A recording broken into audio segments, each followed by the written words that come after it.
Actually, it's sort of a double celebration. We closed a pretty big deal. Today is Friday, December 8th, and it's the end of a game-changing week for the New York Yankees. Alex Verdugo and Juan Soto have been added to the mix, but with Mike King and other top pitching depth being subtracted, the Yankees are now in the market for some arms. Tonight, I'm joined by Pete Simonetti of NYY Underground to talk over what's next for the Bombers and if the evil empire is back. It's a hot stove edition of NYY Recaps. Welcome to Yankee Stadium. New York City.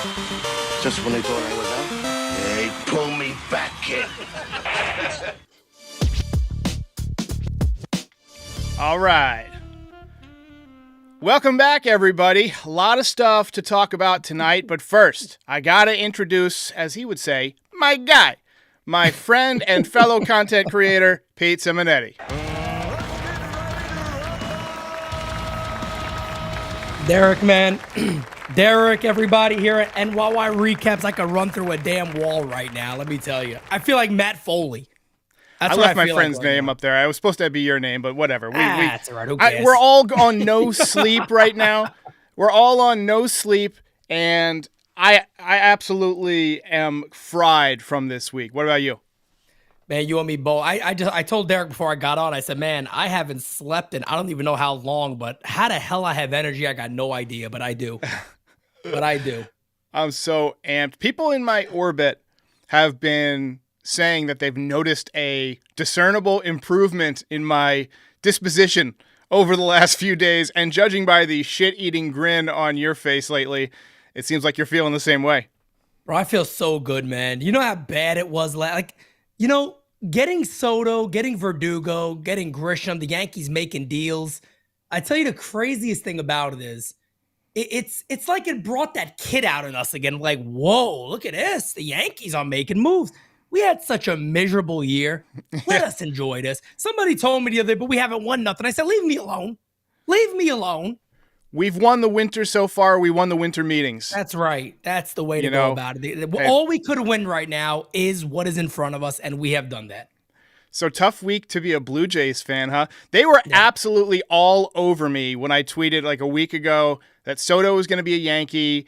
And then the Blue Jays came up and said, or the report said that the Blue Jays were in it. And you and I both knew and both called it out. That's BS. That's negotiating through the media. Yep. So I just want to give a little shout out to our friends from Canada. Yeah, and then Shohei today. Yeah, the same thing with Ohtani. And they might, they probably still get Ohtani. I mean, they could very well still get Ohtani, but, it has been an amazing week. It was, as you guys know, I'm sure, Derek, me and poor Mario were live for 13 hours. We went live that morning. Mario started throwing up curse words at Andy Martino. He wanted to kill the guy. He said, take it easy, Mario. He's like, I woke up at 10. He put out the news. We're all waiting for this to happen. It ends up being whatever time that it happened, around 10 o'clock. We're both sitting there going, how much longer are we going to do this? We're dying. Yeah. It was horrible, but we made it through. And, man, when that announcement came, man, oh, my God, what a feeling. A feeling I feel like I forgot when the Yankees just get the big fish. And they got him. When there was a report maybe 10 o'clock that said Soto deal might not be announced until the following day. Yes. And I had been staying up. I had been staring at my phone screen all day while I'm working foul territory. I got this other screen up. Yeah. I'm just, I didn't work out. I barely ate. I was just kind of just locked in on my phone, my computer. I would play like 2 minutes of Madden, pull up the phone, God dang it, and go back to it. And so 10 o'clock, I decide, you know what? I'm going to close my eyes for a little bit, just grab a little nap and wake up in an hour. And, maybe I close my eyes. I wake up at 10:49 or whatever. And the news had just broken a minute ago. So it was like the universe woke me up like, Derek, get up, get up. It's time. It's happening. It's time. You got to see this. You got to live the moment. I tell you what, if I ever slept and I was like, you know what? Let's wrap this thing up and let's not wait. Let's go to bed. I would have been so mad at myself that I didn't get that, that whole time of doing that, and then that boom, that big hit. And I'll be real with you, man. Minutes before that announcement, I'm sitting there going, it's not going to happen. Not that the deal's not going to, we're going to wait longer. Or God forbid, something else, somebody comes in and this thing is like a shot in the foot. And when that announcement came in, I tell you, I was just so pumped. And don't get me wrong, I was very happy about the Verdugo deal. Very happy about that deal. But then when this happened, knowing what this team has now, let's put this into perspective too real quick. Brian Cashman was out there and he said, hey, look, we want 2 outfielders. He came away with 3 in 2 days. And let's be honest, they all have something that they can offer the Yankees. Of course, Soto we know about. Verdugo is a mate. People are talking about, I don't know about this guy. We had Billy McKinney, Bowers out there. This guy's a major upgrade. Why are we doing this to ourselves? And then Trent Grisham is one of the best defensive outfielders in Major League Baseball, unreal range. And I still think there's potential. I don't know what your friend said about him that knows the Padres, but I talked to a couple of Padres fans, and they're like, he's been a letdown with the bat, but it just feels like it's in there. Yeah, the thing I've heard, I've browsed some Padres forums and things like that, and one thing I keep seeing is quality at bats, which we know is something the Yankees talk about. Oh, quality at bats. Most of the time, let's be honest, the Yankees at bats are shit. The dog shit. But they keep saying quality at bats and a guy who works the count. So you got basically 2 guys back who work the count at least, even though he does strike out a lot. But I mean, I'm psyched. It definitely changes the feeling, around the ballpark. Having a couple of lefties, I think Verdugo is going to do a really nice job. As a whatever you call it, swingman, or if he's just playing left field for a little while. I think he's a contact guy that the Yankees absolutely could use. So let's get to Yamamoto, because it sounds as if the Yankees and Mets and maybe the Dodgers are kind of the 3 big players for Yamamoto. Mets probably bid the most money. Dodgers could be dangerous if Shohei goes elsewhere. But it sounds like the Yankees are telling people they're way ahead.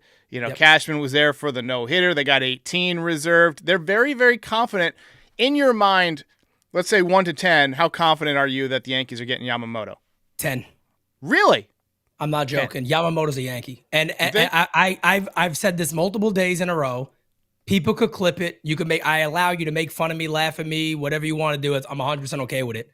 I'm sitting here today, and I'm telling Yankee fans who are in here, Yankee fans across the universe, Yoshinobu Yamamoto will be a New York Yankee. It wouldn't shock me if he's a Yankee by Friday, but I think it might be the following week. He is going to be a New York Yankee. I hope you're right, man. I hope you're right. I'd say I'm at about a 6 right now. I have trouble being confident when Cohen will, maybe pay $45 million for the guy. Their pitch is so bad. Have you heard their pitch they've been giving him? They were just on. I retweeted the video from SNY. You know what they said? Oh, listen, no joke. I'm not even joking. He goes, well, another reason that he'd want to come here, Kodai Senga, he could really show him around. He could tell him what that little red fork at Nathan's is used for. I'm like, what are you? Yeah, shove it up here. You know what? That's what you use that fork for. What are you talking about? and then they keep talking about, well, if you go to the Yankees, you could just be another legend. But if you win with the Mets, man, then they say, talk to those 86 Mets on what it's like. I mean, what is it like? Am I missing something here? It was a great moment for the Mets, but who cares? Who cares at this point? When's the last time the Mets won? Yankees haven't won in 09. Neither of you have won. It's just a bad sell that you're mentioning another team. It's ridiculous. Look, I think the prestige means something. I think the fact that the Yankees have Matsui and Tanaka to help pitch to him means something. I mean, the Yankees are a worldwide brand in a way that the Mets just are not. So, that's right. I mean, that makes a big difference, right? I mean, Senga, he's a nice pitcher and all, but who would you rather be your rotation mate, Kodai Senga or Garrett Cole? Garrett Cole, man. And you brought up a great point. There's rumors out of Japan. I think it was put in maybe one of the Yahoo Japan articles that he wants to go to a legacy team. He wants to go to a legacy team. He wants the biggest and the brightest stage. Well, come on, man. We all know there is no bigger stage than playing for the New York Yankees, putting on those pinstripes. And let's be real here. Out of a lot of those teams, the Dodgers got Hideo Nomo, but the New York Yankees have had Ichiro come through, Hiroki Kuroda come through, Hideki Matsui come through, Masahiro Tanaka come through, Kiyogawa. Who's another great legend on the list. But they've had success with Japanese pitchers and Japanese players that were stars already. People tend to forget that Hideki Matsui was like Hulk Hogan in the 80s. There was cartoons about him, comic books, everything. This guy was an absolute superstar. His face was on the side of a plane. Yes. I mean, you don't get bigger than that. When your face is on a plane, you've made it. You know what I mean? You've made it at that point. You know you've made it. They don't put anybody's face on a plane. So especially face. Let's be honest. That's right. Especially it's not the great. It's like Frankie Coffee Cakes from the Bronx Tale. You don't want to look at it too long, but they got that. They got that with their team, and now all they need is Steinbrenner to say, "Open up the books. Let's offer a great deal." I'm thinking it goes at 265, 270, maybe 8 or 9 years. And I really believe, Derek, I tell you, man, I've never been this confident. And again, if I'm wrong, I'm just going with my heart here. He is going to be a Yankee. It is set up for it, and it's going to happen. My offer to Yamamoto, if I'm the Yankees, 10 years, 300. I like it. Why not? He's only 25, pitched till he's 35. 30 a year. It's a beautiful number. He'll be the first Japanese player ever to get $30 million. He'll set a record for international players, I guess pitchers too, included pitchers and hitters. I think that he would probably take that. I mean, even if Cohen goes higher, I mean, nobody sees that offer, right? It might get leaked or whatever, but when you hear somebody signed a $300 million offer, nobody's going to care that he turned down $310 or whatever. You know? That's right. That's right. I really believe too that the Soto deal, a lot of that had to do with Hal Steinbrenner saying, "Hey man, give those guys up. Go ahead. We're getting Yamamoto." The Yankees. What people tend to forget too, that we also have to remember.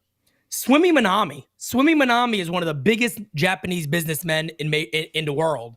He is a minority owner of the Yankees. These guys hear things. They understand. Right. There's many ways that they could find out, hey, how legit is this guy's interest? Like, does he want this? He'll find out. And I'm telling you, I really believe that Hal Steinbrenner went out there and said, look, man, enough is enough. We're going to give this fan base what they want. We're going to go for it. I'm going to be a little like my dad for once. And I'm going to go out there and I'm going to have a 08, 09 type off season. And they are going to get it done, man. They may just approach that 300 plus. They may stay over it. It is very, very exciting right now to be a Yankee fan. We all should be happy and we should be cheering this team on right now for giving us what we wanted. Yeah, I got to say, it's felt like olden times for the last couple of days. More of that, please. We got a super chat from Ronnie. He says, anybody seen Ohtani? Was on a plane to Toronto, now a mansion in Cali, New York, perhaps? I don't think that Ohtani is really somebody the Yankees are looking at. No. I mean, the DH spot is clogged up with Giancarlo Stanton. And, this is something that we can talk about in a few minutes, but I'm not sure if Stanton is going to get a ton of playing time this year. I mean, people keep saying, where's Verdugo going to play? Where's Grisham going to play? You got all these outfielders, and how many outfielders. Are we really counting on Stanton to be an everyday player when he hit 191, can't stay on the field, got injuries every year? We'll get to Stanton. Yeah. But the thing we got to address first before we get to the how we're going to handle the playoffs and the rotation is who's going to pitch. We just traded one of our best guys out of the rotation. Mm-hmm. Even if we sign Yamamoto, you can arguably say we need another pitcher. We traded Johnny Brito, Randy Vasquez. Those guys made a lot of starts for us last year. Mm-hmm. So it's a risk that I think we had to take, that I would have taken, that you would have taken, everybody in the world in Brian Cashman's position would have taken. But how do you fill out your rotation next season, assuming that the Yankees do get Yamamoto? Yeah, man, it's you're right. You're 100% right. It's still tough, right? You would have then what? The top of the three we already know. It'll be Cole, Yamamoto, Rodon is there. And then you got Clark Schmidt, Frankie Montas, of course, is a possibility. Nestor Cortez, who knows what that bounce back is going to be. I just think there's still a lot of trade scenarios open for the Yankees. Is Gleyber Torres a guy you're staying with? And if he is a guy you're staying with, what is Peraza? Are you really going to drop this kid in the minors again and just really devalue him? Everson Pereira is completely blocked, from getting any sort of time. He's 22 years old. I don't think he lost value last year.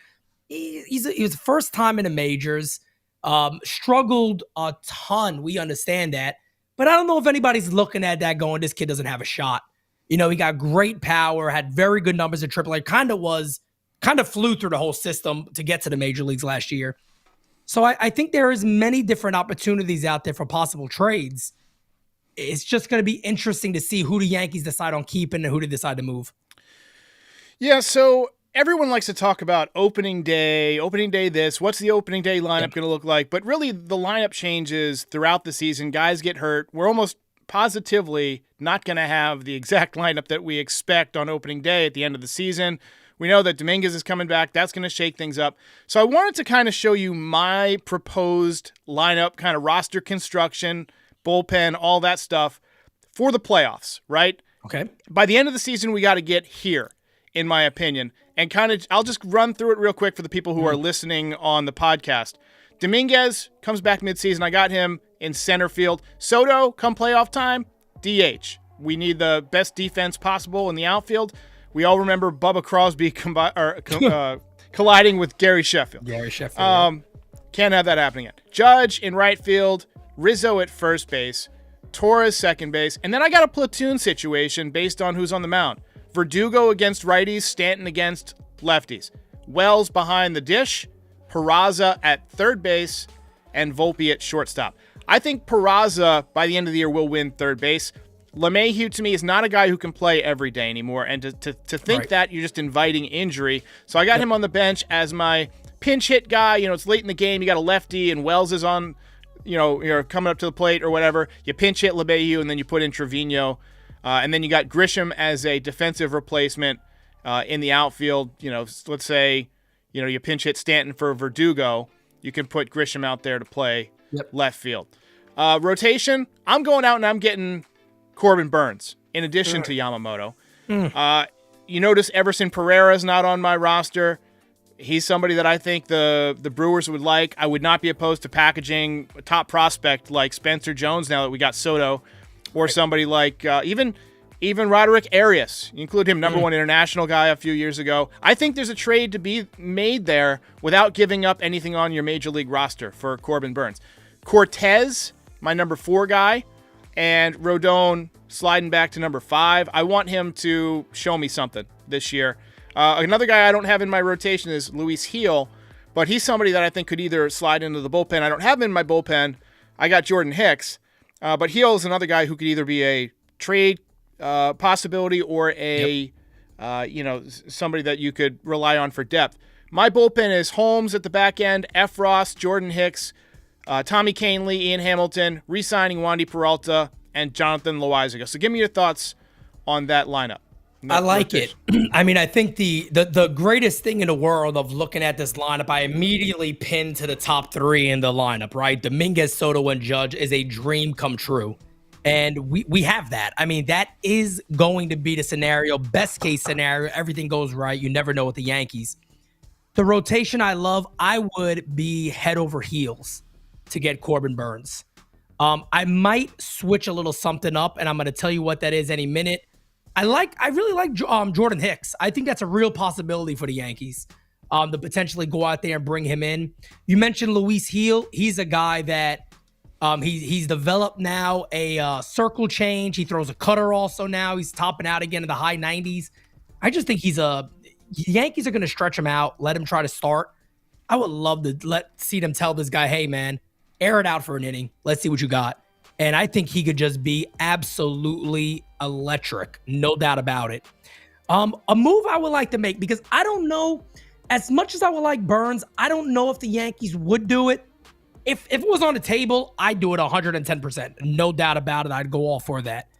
If I were to switch it up a little, maybe the Yankees look to save money. Here's a problem, in my opinion. If you look to move a player, maybe Gleyber Torres is moved. I don't believe they're going to do it. The reason being, I think the Yankees are going for this. I think the Yankees are going to say, let's just have the best lineup possible. Offense last year was terrible. Let's fix that immediately. Keep Gleyber Torres to do that.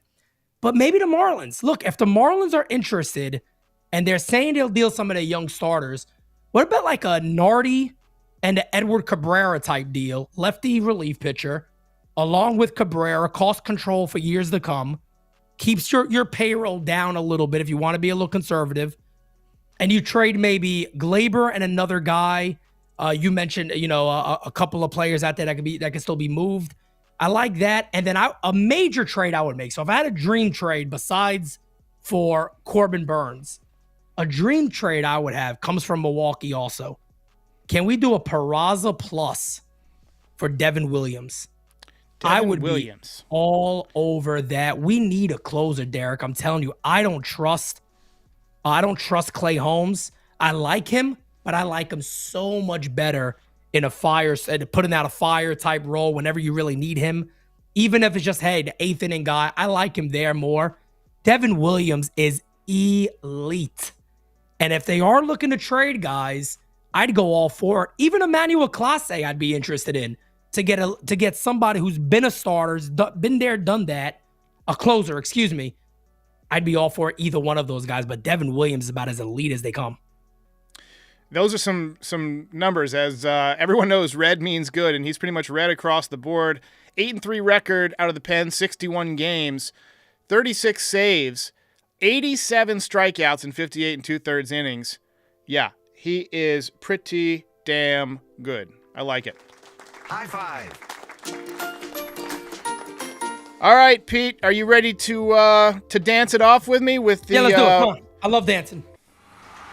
Farewell Well and and adieu adieu to you fair Spanish ladies. ladies. I gotta get out of here.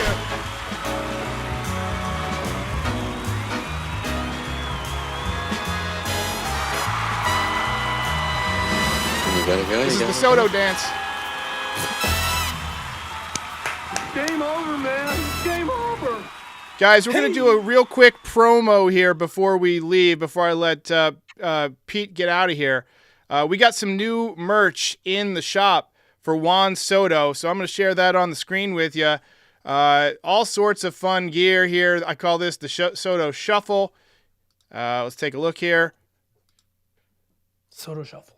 Soto Shuffle. We got all sorts of fun stuff for Christmas, for your family, for your friends, for your coworkers, for anybody who likes baseball. Put one on your dog. I don't care. Just buy it from me. Ladies and gentlemen, Pete Simonetti.